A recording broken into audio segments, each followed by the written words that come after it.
What's up guys, and welcome back to another video. Now today is a little bit different because it's my first time ever making an iceberg video, and I've only seen zombie icebergs. So for this video I'm going to go more in depth with the multiplayer and campaign and of course some zombies. I do want to clarify that almost half of these are things that I decided to add myself or things I found within the Black Ops 2 community as a whole. And for those who don't know what an iceberg is, I'll just give you a quick summary. When you look at the top of an iceberg, the part you can see above the water represents the surface level facts, or the most well-known ideas. As you go deeper down into the iceberg, the tiers represent more obscure, confusing, or mysterious information that only hardcore fans or researchers usually know. By the time you reach the bottom tiers, you're basically in territory of rumors, lost media, strange theories, or things that might not even be fully proven or real. It's basically a visual way to show you how deep the rabbit hole goes with a game or show or just a topic in general. But without further ado, let's get into the Black Ops 2 iceberg.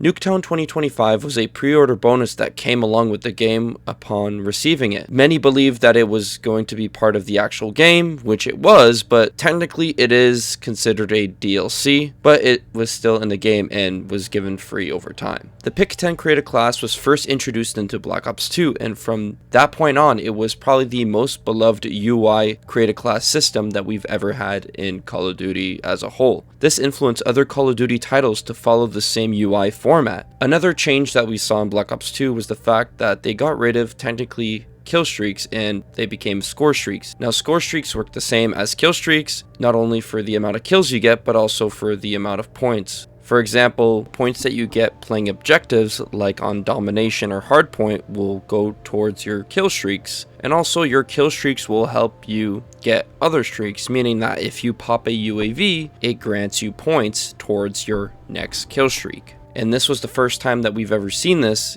yet again in Black Ops 2. Black Ops 2 was the first game to introduce league play as a whole to casual multiplayer players, but not only that competitive play was introduced, also the spectating shoutcasting, meaning that you could just watch a regular competitive game almost like you're a caster, is a pretty cool detail for them to add. Considering Call of Duty Black Ops 1 and 2 have their own iconic maps and of course all the other games, but if we go back to 2012, Call of Duty Black Ops 1 had Nuketown, and if we look at Black Ops 2 and remove the remakes and we look at the unique original maps for that game, Hijacked would be the Nuketown of Black Ops 2, as it's one of the super popular core favorite multiplayer maps. Transit/Green Run is Black Ops 2's first zombies experience. Now this is a no-brainer that Transit is the first zombies experience that we get right off the bat of Black Ops 2, but it's the fact that it's open world and it's the first time we've ever seen a map this large before, so for this to be one of the first maps that we receive upon launch, it definitely added a lot of excitement within the zombies community.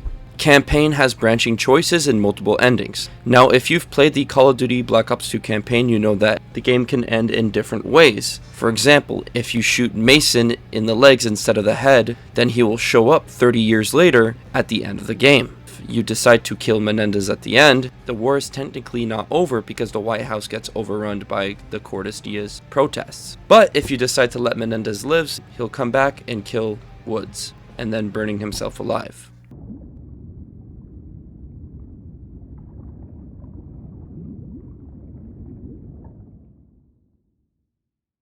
Now one of the first things that we actually see again in the Call of Duty franchise is a mastery camo. In the Call of Duties before that, the highest camo you could get, it was only gold. But with the introduction of Black Ops 2, diamond camos were a new introduction to the camo grinding system, meaning that you needed to get gold on every single weapon of a section in order for you to unlock it.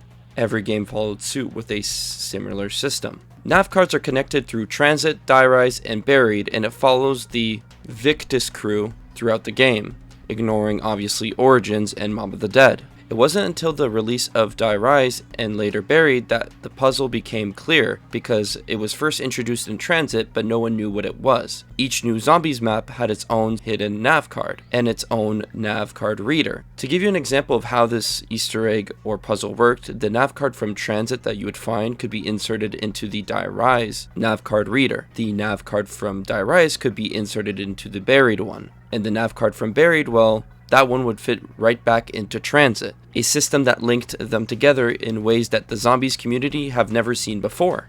You have the choice to choose 2 buttons. One of them will make Stuhlinger's eyes blue, meaning that I think Richtofen just takes control of his body. The second button turns the zombie's eyes orange, I think dropping a bunch of different power-ups. After that, nothing came of it. No new cutscene, no map unlock, nothing. Galvanuckles is like the Bowie knife from Black Ops 1 Zombies. Instead, it's a brass knuckle that shoots out electricity once you hit something. And this was the first time we've ever seen it in a Call of Duty Zombies map. It was first introduced in Transit and then also available in Buried and Die Rise, and it would cost about 6,000 points. But it never made a return in future Call of Duty Black Ops games, meaning that it's only exclusively found on Black Ops 2 Zombies, and it seems to be only with the Victus crew. Turn game mode was one of those modes that was left in the dust by Treyarch, but the mode focused on letting players become zombies for the first times. It was set at the diner area in the map Transit, and what you had to do was survive as long as you can against other players, almost like infection, and whenever the zombie kills the survivor, you become one, and so on and so forth. But why this mode fits into this category is because, well, it was part of the first ever DLC, and it was pretty popular back in the day because the release of a new Call of Duty game, but also a new zombies experience, new multiplayer maps, and the new Peacekeeper gun, which definitely built a lot of hype for this game. But obviously over time it became forgotten as Treyarch never updated the mode ever since its release.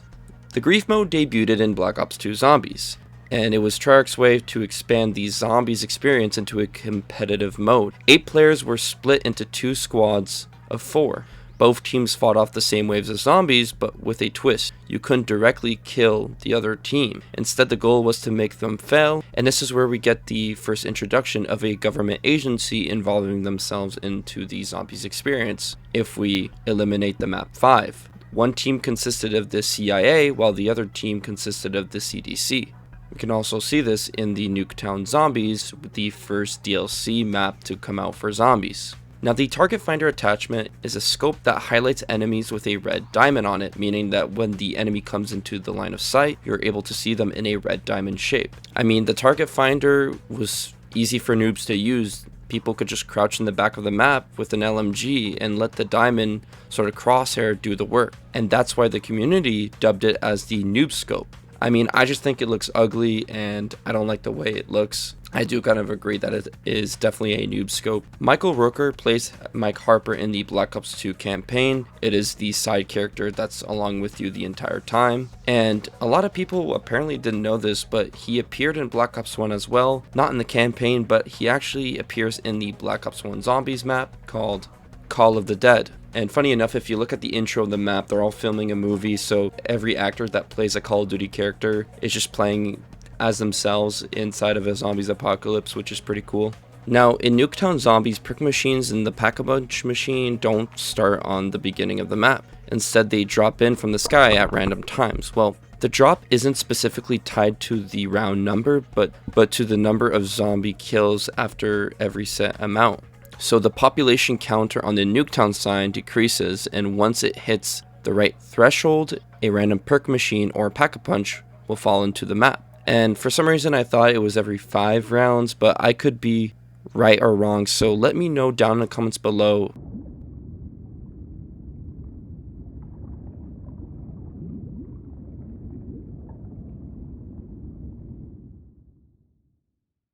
The Nuketown Siren. Now this relates to the last thing I spoke in the last tier, where every few rounds or every few kills perk or a Pack-a-Punch machine drops from the sky. Well, now in Nuketown Zombies specifically, there's no such thing as a nuke sirens because, well, players did say they heard a loud siren, but that siren only happens when a perk or Pack-a-Punch machine comes down from the sky. So it's not a secret nuclear ending like many once probably believed, but it's simply just an audio cue to the population counter mechanic. One of the strangest mysteries in Black Ops 2 Zombies is the driver Ted. Specifically in the map Transit, he's your guide, he drives you around the map. While you're playing, you'll probably notice a few one-liner sarcastic jokes, but hidden in the game files are actually some unused and bizarre voice lines that suggest Treyarch had bigger plans for him, and maybe even an alternative bus route. Now, out of all the unused dialogues there is, I think the one that interests the people the most is the one that goes, "Please fasten your seatbelts. We're going off the beaten path and Route B is now opened." And that dialogue was never used in game, leaving us fans wondering what it was supposed to be for.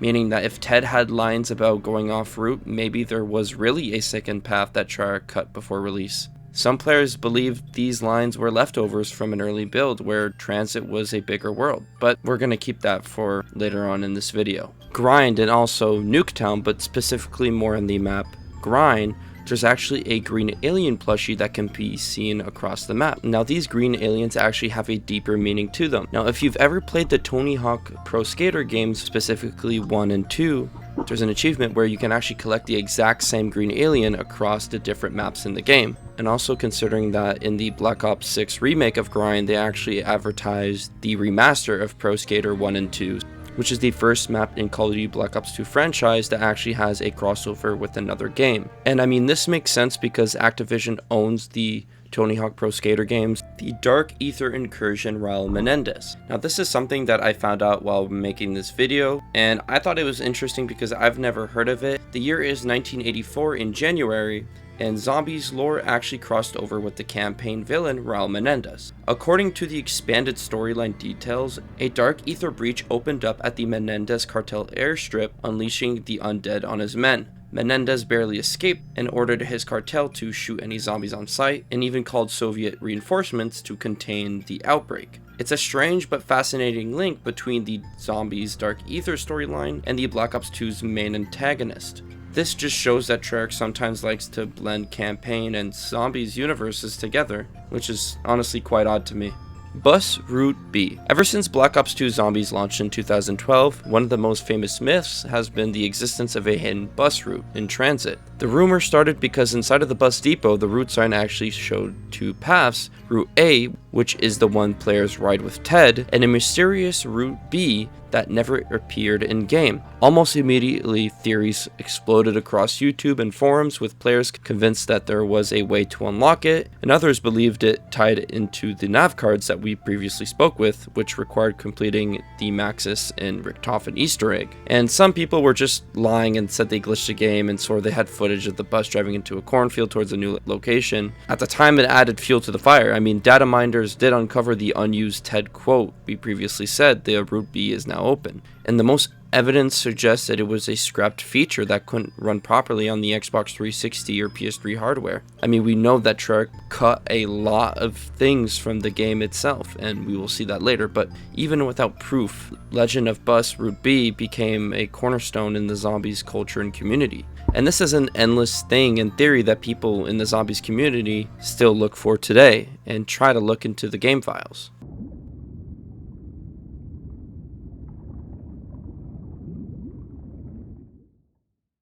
Now these two icons, the Intruder and the Lockbreaker, are examples of cut campaign perks from the Black Ops 2 campaign. Now they were never usable in the final game, but their menu icons remain in the files. The Intruder and the Lockbreaker were most likely planned as special abilities or bonus things that you could unlock for Strike Force missions or campaign missions. Since they were cut early, we only know them by name and icon, and they serve as a small leftover of what Treyarch's original campaign design could have been. Now, as far as weapon goes, there's actually quite a few weapons that was cut from the game, starting with a futuristic M4, an RX-4 Storm, a semi-auto assault rifle, the TAR-21 that was actually replaced by the MTAR, the NS-2000, a pump-action shotgun that fired explosive rounds, the DTS-RS, a bolt-action sniper rifle, also known as the Desert Tactical, Lynx, a semi-auto sniper rifle, also known as the Jeepard GM6 Lynx, which does make an appearance in Call of Duty Ghosts, the Sterla 3, a vehicle lock-on launcher, the XM25, a missile launcher. This gun actually was in Modern Warfare 3. As for the multiplayer maps, there was actually supposed to be a map called Cruise, which I couldn't really find any details on, but it could have been a hijack type of map. And there's actually a early version of the map Plaza that used to be called the Promenade. even in the cover, it doesn't even look close to Plaza. Now, there were 2 scrapped attachments that were supposed to come to the multiplayer. One being an ammo pack that added more ammunition for your weapon, and a bipod that adds a mountable bipod to your gun. 2 game modes were actually scrapped, with a mode called Hacker actually having a finished icon, implying that it was scrapped extremely late in development, right before release. Now, the game mode Hacker is a point-based free-for-all game mode. Players would have to disable and then hack a neutral GRs, and were rewarded points for hacking, and obviously killing other players and getting kills with the ARGs. In the latest build of the game, all that remains is the icon. The game mode Purgatory was a game mode that served as every time you kill enemy players and eliminate them, a player on your team will respawn. And this was also cut from Black Ops 3, but we did see this as a limited time game mode featured in Call of Duty Warzone 2.0. Now, from what we know, there's only one camo that was scrapped with an icon, and the name of this camo was actually called Massacre. The camo is just basically a whole pool of blood, but interestingly enough, it actually made a full return as a challenge camo for Call of Duty Black Ops 4, meaning that you just needed to get 75 headshots with assault rifles to unlock it. Now, in recent years, it came out that Call of Duty Black Ops 2 Zombies was supposed to have a DLC 5, and it was supposed to be what we know now today Black Ops 3 as Zombie Chronicles. Now, the maps that were supposed to come into Black Ops 2 Zombies were Nocturne on Toten, Verrückt, Shinonuma, Der Reis, Keener der Toten, the map 5, Ascension, Shangri-La, and Moon. Now, remember when I had previously mentioned that Transit had a bunch of stuff probably cut from its map? Well, the original layout was actually leaked in a poster that gives us a totally different map than what we have today. I mean, still following a similar look, the power station is definitely different, and instead of lava, it's just surrounded by water on this island, meaning that they probably originally didn't go for a nuclear type of look. But it's really cool to see early versions of what Transit was supposed to be like, especially the power station, this huge section. And it seems like it was supposed to be probably one of the biggest parts of the map, comparing all the other point of interest that we see. I mean, there's a concept art for town that was also leaked where there was literally no lava on the ground, and how the atmosphere was supposed to look like. Even with the map farm, it was supposed to be surrounded by just forests, and yet again, less fiery. I hope that one day maybe we get to see what the original Transit was supposed to be like. Subsection maps were a part of Black Ops 2's Transit playability, meaning that when you launch Black Ops 2 Zombies, you could separately play Bus Depot, Farm, and Town, and even Diner on their own. But there was actually supposed to be more parts that were supposed to be playable. And those parts are also within the map Transit. One being the cornfield, the Nocturne on Toten part that's at the back of the map. Also, the power station was supposed to have a part, meaning that it was scrapped right before released. And lastly, the tunnel part of Transit was also supposed to be playable as its own map. But it was most likely cut for obviously memory issues. Transit game modes. Several game modes for the map Transit were created but then scrapped due to, again, memory limitations. Some of the most notable ones that I found on this list are Meat, which you grab a piece of meat and throw it at another player, and whoever has the meat, zombies will focus on attacking that individual. Deadpool is a mode where you need to reach the end before your teammates. Nothing really was said about this, but it seems to be some sort of race mode. And speaking about race mode, there was a mode actually called Race, where you had to kill the necessary zombies to open a door to reach the end. And obviously the first team to survive and reach the end wins. No Man's Land was a mode where you had to survive endless rounds of multiple enemy types. And of course the game would end when everyone died, but what piqued my curiosity with this mode was the fact that there was different enemy types. There would have been different types of zombies in Black Ops 2. Now, for the game mode Meat, there's actually a concept art of what it was supposed to look like, and we see a lot of neon signs, and actually the moon being so close to the planet, and we don't even see any lava, and it seems like the laundromat area was actually opened, which honestly is pretty cool. And again, I'm so curious to see how this would look like. Origins was originally designed to be much larger and similar in the scope of Transit, with extra areas like the village, farmhouse, main chamber, and graveyard, but these were cut due to memory and performance limitations yet again. Early concept art and pre-alpha build revealed that parts of the village and graveyard were nearly complete. Bombarded buildings, extended tank paths. This early layout also included different generator placements. While these features never made it into the final map, traces of the trenches and unused geometry outside of the playable areas are just a hint of what the map could have originally been. In a leaked build of Black Ops 2's Jungle Juggernaut for Mob of the Dead, it was accompanied by static and distorted audio, and it was later cut from the release of the build.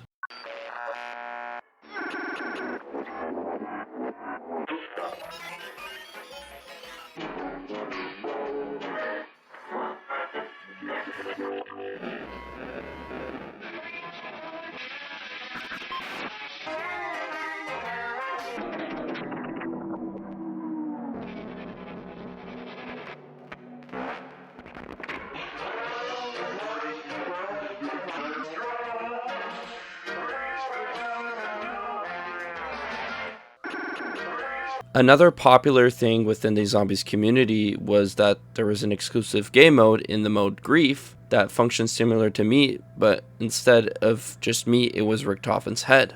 The multiplayer map Cove looks like Shangri-La.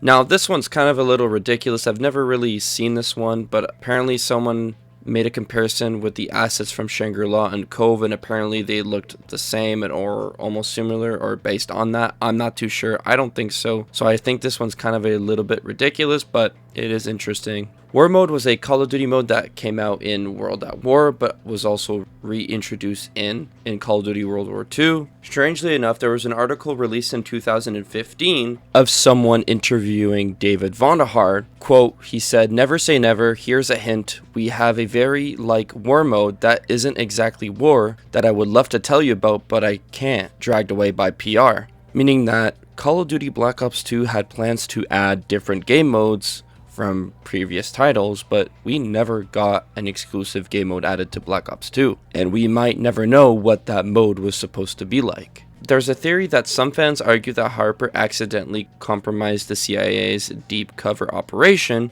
During the mission, you play as Farid, who was secretly working as a CIA mole within the Cortes Diaz, as he spends much of the mission worried that Menendez already suspects his true identity while communicating with Harper. The two openly discuss plans that could expose Farid's cover, and once they link up, Harper makes a critical mistake, such as sarcastically calling Farid a egghead in front of Menendez. This, combined with Harper's remarks about American blood, tips Menendez off, confirming that his suspicions that Farid is a traitor.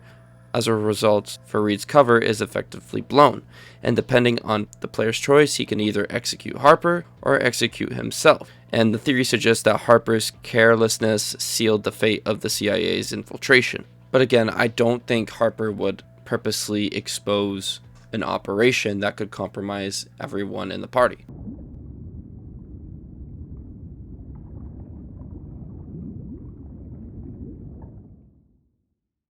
Now, Tier 5 is definitely something that isn't craziest thing, but it is interesting. Obama announcer DLC.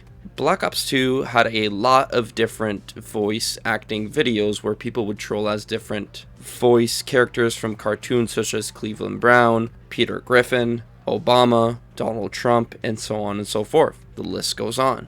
Now, apparently for the longest time, there was a community joke that was kept alive by troll videos that a Barack Obama announcer DLC, and honestly, it's not a far-fetched idea, as the Call of Duty we got the year after BO2, called Ghosts, actually had announcer DLC packs, which one of them included Snoop Dogg.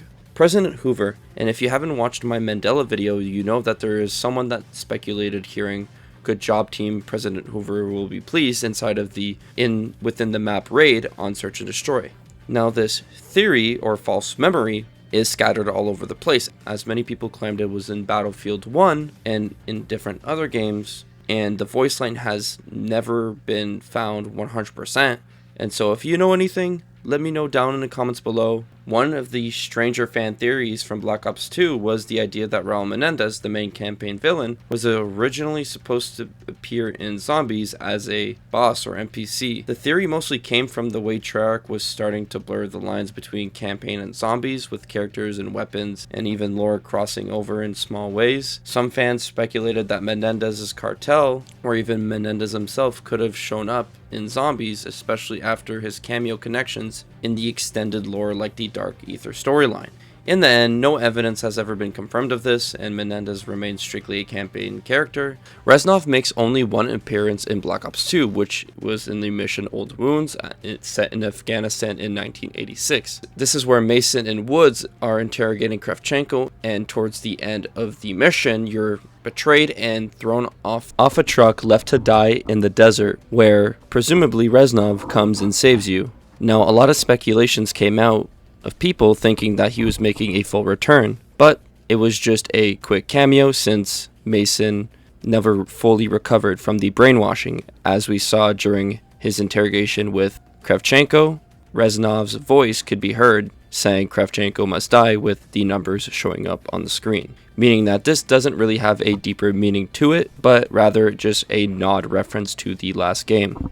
Black Ops 2 predicted 2025. Now this is kind of a crazy take, but yeah, Black Ops 2 released in 2012 set most of its campaign in 2025, and people say Treyarch predicted the future in a lot of ways, and the setting is obviously futuristic and it felt like a science fiction. But looking at it now, Treyarch actually got a lot of that right. I mean, the campaign features a lot of drone warfare, which is now a real factor in modern conflicts, especially in Ukraine, and it shows a rising US/China rivalry and resource conflicts, something mirrored in today's trade wars. The game even predicted the rise of cyber attacks and hacking, with Menendez hijacking US drones, something governments now openly fear. Predicted how social media could be weaponized to influence millions, a concept that feels eerily real in today's world on online propaganda and disinformation. While not every prediction came true in Black Ops 2's version of 2025, it feels a lot closer to reality than anyone's ever expected when we first played it back in the day. But that is it for the Black Ops 2 tier list. I hope that you guys did enjoy this video, and let me know if I missed anything. This took me a while to record as I wanted to make sure I put a lot of different things, so please make sure to leave a like and subscribe. And what part of the video kind of blew your mind? And it's been Fellow, and I hope you guys have a great day, and just remember to stay smart. Peace.